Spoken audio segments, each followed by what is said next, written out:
Donald Trump. Now, according to all the polls, apparently is destined towards an inevitable loss, blah, blah, blah. Haven't we seen this movie before?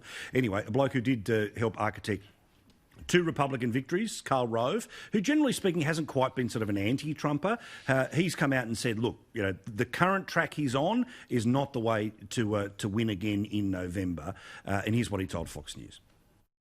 When you're in the barrel, when you're getting a lot of bad press and the polls are going against you, you need to do something that says we're moving in a different direction. That's what I mean by a reset.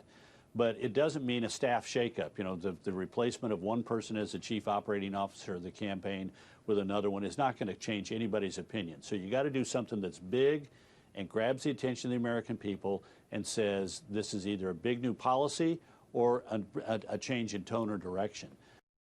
Now, I would argue that his fight on the people tearing down statues, law and order, is pretty significant. I think it's where the majority of people are going to be. But, Mark, how do you feel as a man who, you know, wanted him all the way, cheered him a whole lot? Yeah, well, I think he's in dangerous territory, and that just because you shock the world once doesn't mean you automatically do it a second time and defy the polls. There is a political gravity, and you look back and there were reasons why he defeated Hillary. But, you know, Trump, in temperament, is not suited by the lockdown environment, because for Trump everything's booming, everything's great, everything's going fantastic. So he needs to shift the question onto, I suppose, the one that John Howard used against me in 2004, that who do you trust to rebuild the American economy out of the pandemic? They're in deep trouble on the health front, but that's probably a function of the national ethos of freedom, let it all rip. And Trump needs to, if there is a reset, it's to ask that question, who are you going to trust to rebuild the economy and get back to boom times, Trump or Biden? And I think the answer to that for swinging voters over there will be Trump. So that's where he needs to pitch. If it's a referendum on how you handle the coronavirus and the health issues, then he probably is in a bit of strife. Well, and also it's important to note, right, that the jobs come back. 7.5 million jobs is how many were created between the election in 2016 and the start of the pandemic.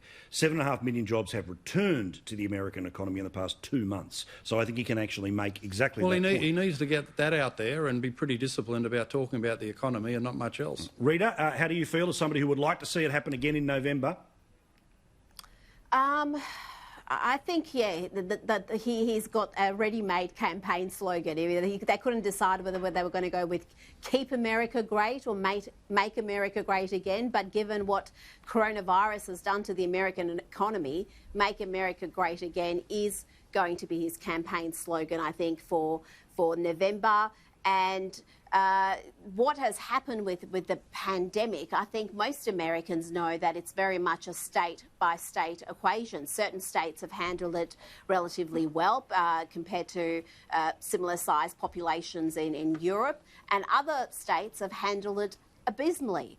New York, New Jersey, Connecticut, amongst a few, just have some of the worst death rates anywhere in the world. So I don't think you can lay the blame for that at Trump's feet. I think he's got to present himself as the man who can rebuild the economy, as you said, but also, given what we've seen in recent weeks in the US with the attacks against the country, the burning of the flag, the tearing down of statues, the calls to defund the police and attacking those institutions, he really does have a significant message that he can sell that differentiates him from your Democrats, which is all about American values, law and order. So that, I think, is going to be hugely powerful if he handles it well, if he can communicate that.